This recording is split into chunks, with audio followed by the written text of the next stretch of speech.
This week's Q&A is coming from an undisclosed location, but if you're following on Instagram, you might already know where I am.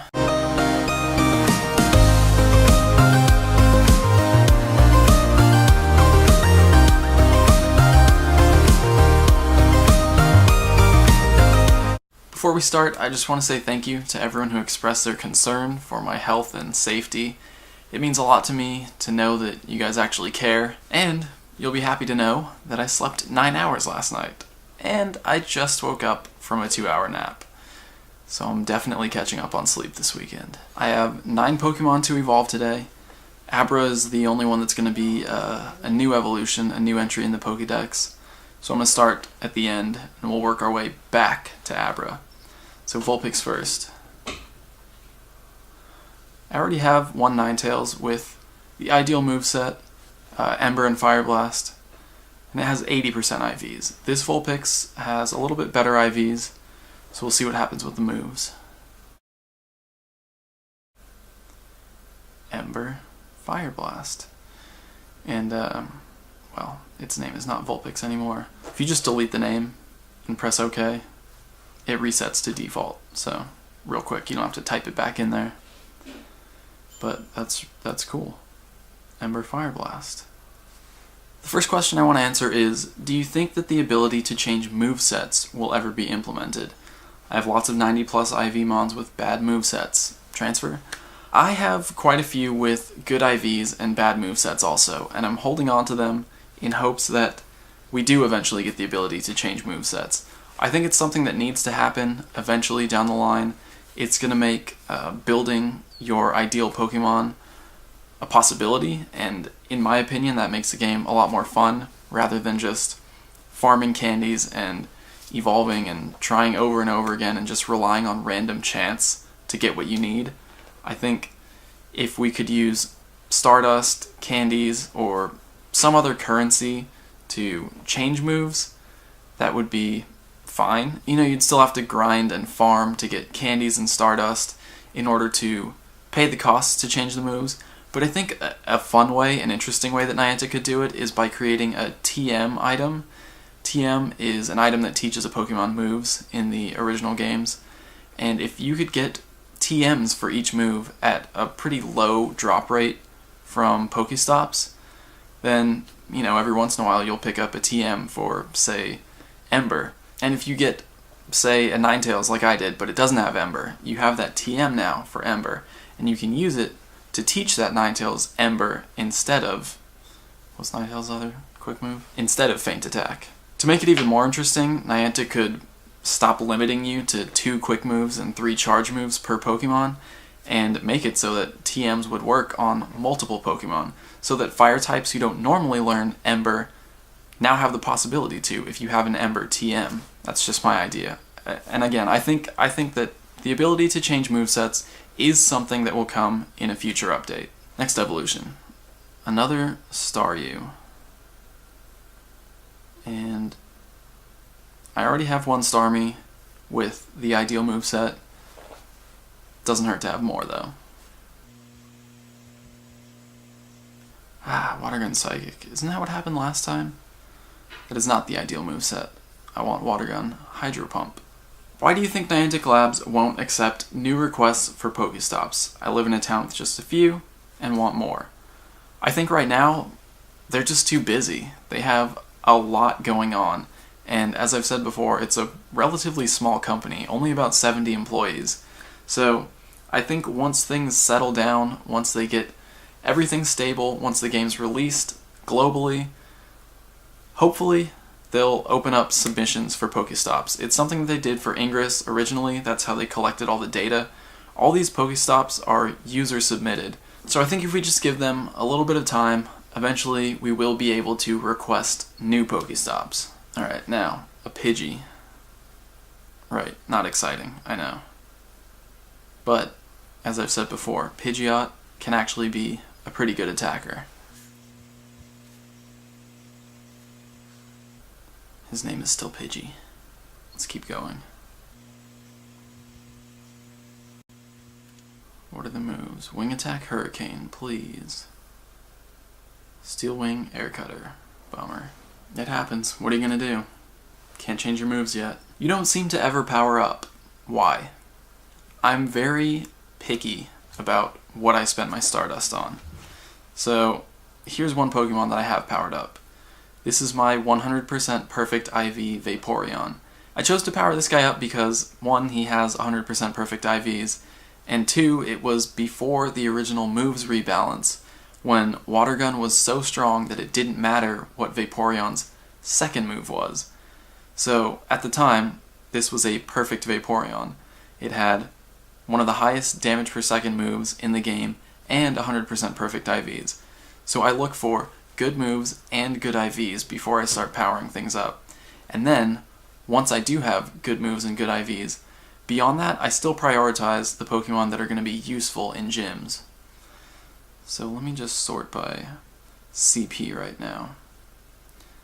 Here is a Vaporeon that I've started powering up recently, and this one has the ideal moveset currently, Water Gun Hydro Pump.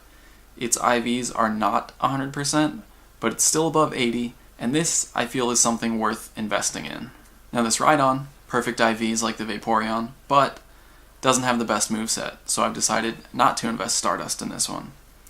I do have this Rhydon, with a much more desirable moveset, in my opinion, 2 ground-type moves, making it a good counter to Electric, Fire, Steel, Rock.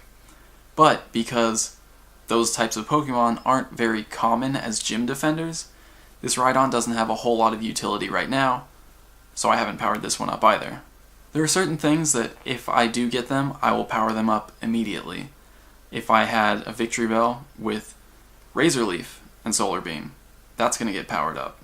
If I had an Exeggutor with Zen Headbutt and Solar Beam, that would get powered up. But again, it comes down to 3 things: IVs, movesets, and relevance in the current meta.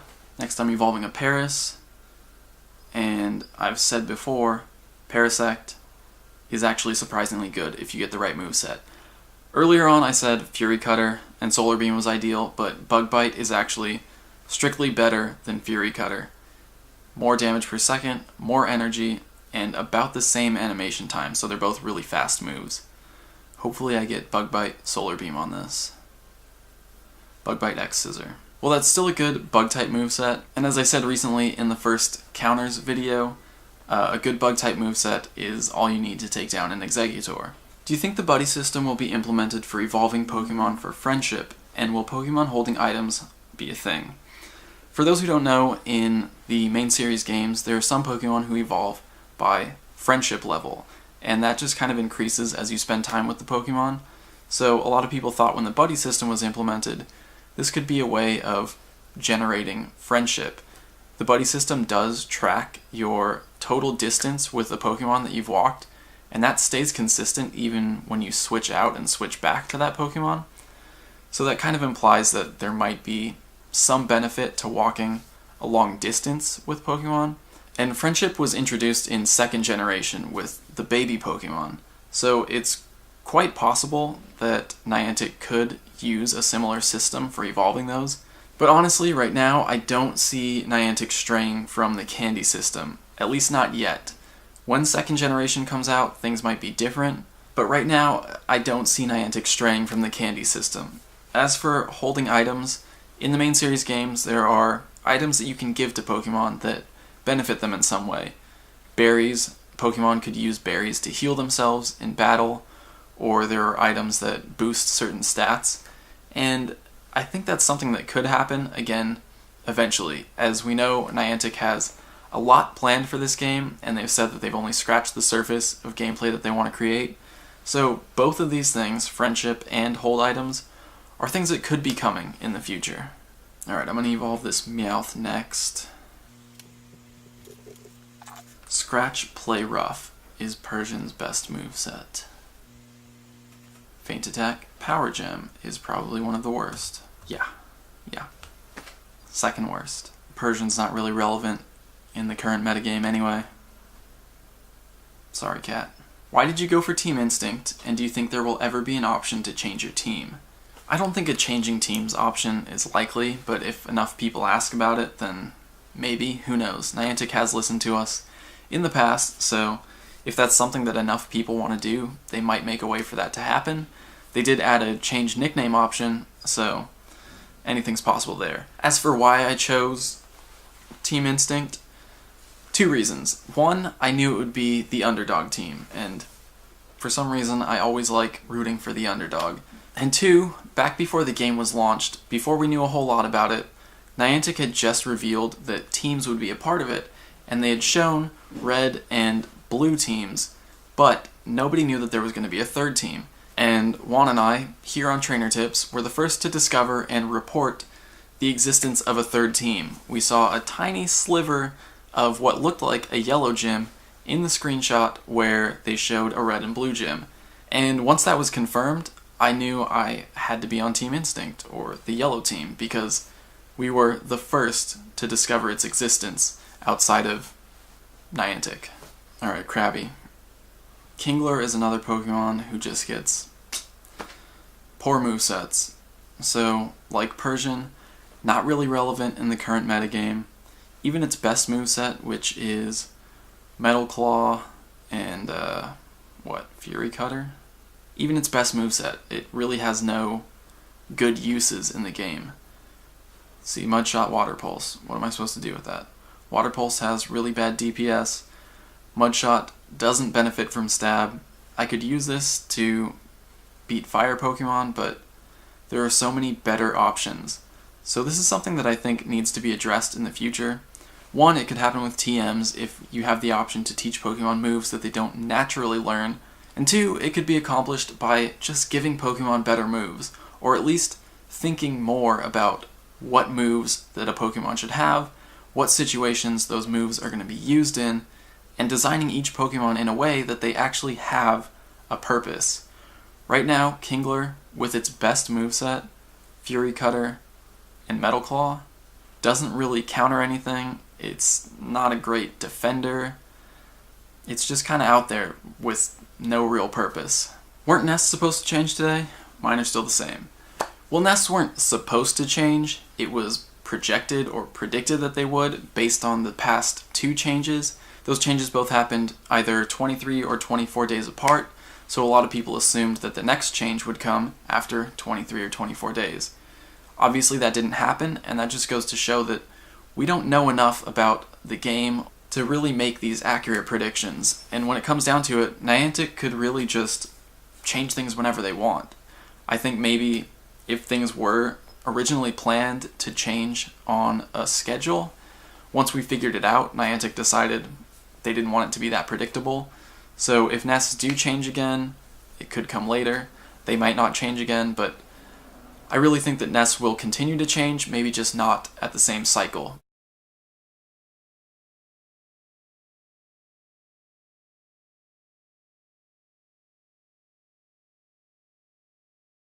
I have another decent Eevee to evolve, and, Jolteon is actually probably the worst of the 3 evolutions currently, but it's the only one I haven't used the nickname trick for yet, so I do want to have a decent Jolteon. Now I'm going to wait a second. Oh shoot, he goes down the list. Anyway, I'm going to wait a second on that, and I'm going to evolve the Doduo instead, because I want to make sure that nickname gets set and goes through so that the server knows that that's what I'm trying to do. So I'm going to evolve the Doduo right now.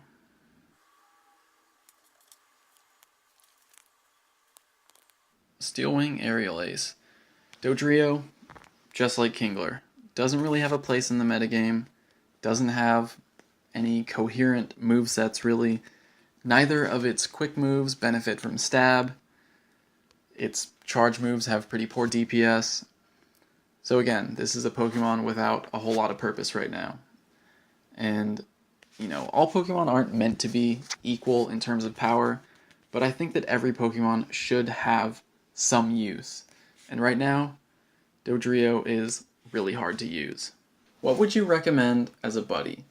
The truth is, you can make any Pokemon your buddy. Some people will choose their favorite Pokemon, but my personal recommendation is to choose Pokemon that you need candies for. I needed just a couple more candies for Abra, which I'm going to be evolving in a second, so I chose Abra as my buddy, because I only needed to walk a few kilometers to get enough candies to evolve it.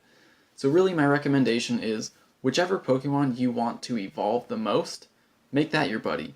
Earn candies for it as you're playing the game so that you don't have to rely on trying to go out and find it in the wild.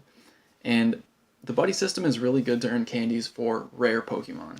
Pokemon like Snorlax. Snorlax is very powerful, and it's something that you're going to want to invest Stardust and candy in. But because it's so rare, it's hard to come across Snorlax candy. So by making Snorlax your buddy, you're going to be generating Snorlax candy as you play the game. So my recommendation, 1, Pokemon that you want to evolve. 2, rare Pokemon that are hard to find candies for. Alright, let's go find that Eevee. Sparky. There he is.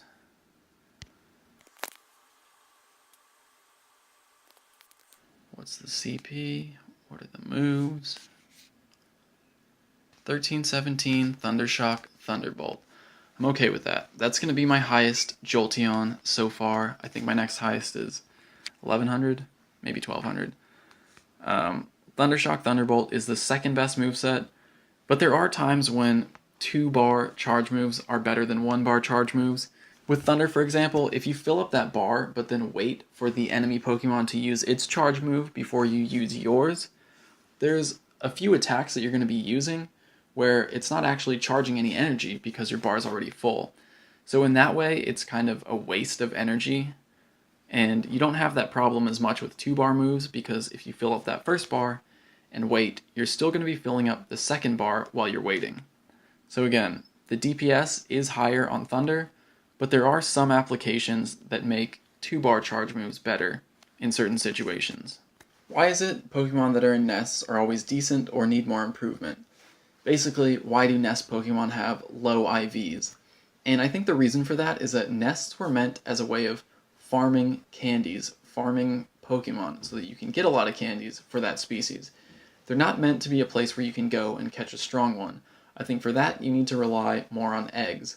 And this is another reason that I think nests will change again in the future, even though they didn't change as we predicted them to, because they're, again, like I said, they're meant to be a way for you to farm candies, and as they cycle, that gives players in a certain area an opportunity to farm candies for a different species of Pokemon every few weeks. So that just gives people who can't travel another way of getting candies for Pokemon that they might not normally find. Here's the last evolution, the one that I've been waiting a long time for. I'm just going to rename him now, and let's get started. I'm excited for it, but at the same time, I'm kind of because, you know, Alakazam is not great. It's kind of been my mission to come up with ways to make Alakazam and other Pokemon stronger, better in Pokemon Go. So that's something I'm going to continue working on, because I am hopeful that it will happen eventually. There he is. New entry. Confusion Psychic. Confusion Psychic is actually the 4th moveset in terms of damage per second. Psycho Cut is just so much stronger than Confusion that all 3 Psycho Cut movesets are better than this. But I'm okay with it. I mean, Alakazam, look at that. 1000 CP. It's not a strong Pokemon by any means right now. But I'm going to hold on to him, obviously, in hopes that eventually he will get buffed in some way so that he is a little bit stronger. I believe in you. That's it for evolutions, but I want to answer one more question. Why is Anthony Bourdain so important to you? Anthony Bourdain is sort of a role model and inspiration to me in some ways, and I first became aware of his work through a Joe Rogan podcast where he was talking to David Cho, and they were talking about Anthony Bourdain with Parts Unknown being one of the few people who can get away with almost whatever he wants with his show. And I was curious at that point, so I watched it, and I mean, they were right. He goes wherever he wants, he does what he wants, he talks about what he wants. And the fascinating thing to me is that, yeah, it's a food show, but he goes to these countries. He goes to places like Congo, like Libya, places that are engulfed in conflict, and makes you really aware and care about what's going on in those countries through talking about food, but also through interviewing people and talking to people and just sharing what's going on in those places. So that's something I've tried to sort of emulate in my own way on this channel. You guys know I travel a bit, I like to go to new places, and I like to make sure that I show you that place and share that experience with you, because I think that's really important. You know, this channel has always been about more than just Pokemon Go. It's about using Pokemon Go to get out in the world as it was intended, and to go see new things and experience new things. And that's just something that I want to share with you guys. And to go back to the whole doing whatever he wants with this show thing, that's a big deal, because with network TV, there are a lot of people telling you what you can and can't do. You have the network, you have producers saying, you can't show this, you can't talk about that because it's gonna conflict with our sponsors, whatever. And that's one of the reasons that I like YouTube so much, is because there's no one there doing that. There's no one controlling my content or overseeing what I'm doing and saying, oh, don't show that image because that's gonna make people angry, or don't show that image because that's going to make people sad. There's no one telling me what I can and can't do. I'm free here to express what I feel and share my message in a mostly unadulterated way. But anyway, that's it for this Q&A. That's it for these evolutions. I have a lot of things that I'm getting really close to being able to evolve. Machop all the way to Machamp is one of them. There are a few others that I'm really close to, so next week should be another interesting one. I'm going to try to hit up some nests, some starter Pokemon nests. I haven't been to a Squirtle or Charmander nest yet, so I'd like to collect some more candies for those. And with the buddy system, I'm also starting to accumulate candies for Pokemon that I don't see very frequently. So there should be some exciting evolutions coming up in the next week. Thanks for watching, guys. I'll see you tomorrow after I get some sleep. Some more sleep. A lot of sleep. Bye. So the first question I want to answer is, have you got any info on the new tracker trial, and when do you think they'll release the update? Well, since I said I'm here in San Francisco, this is where they are beta testing that new tracker. So I can show you exactly what it looks like.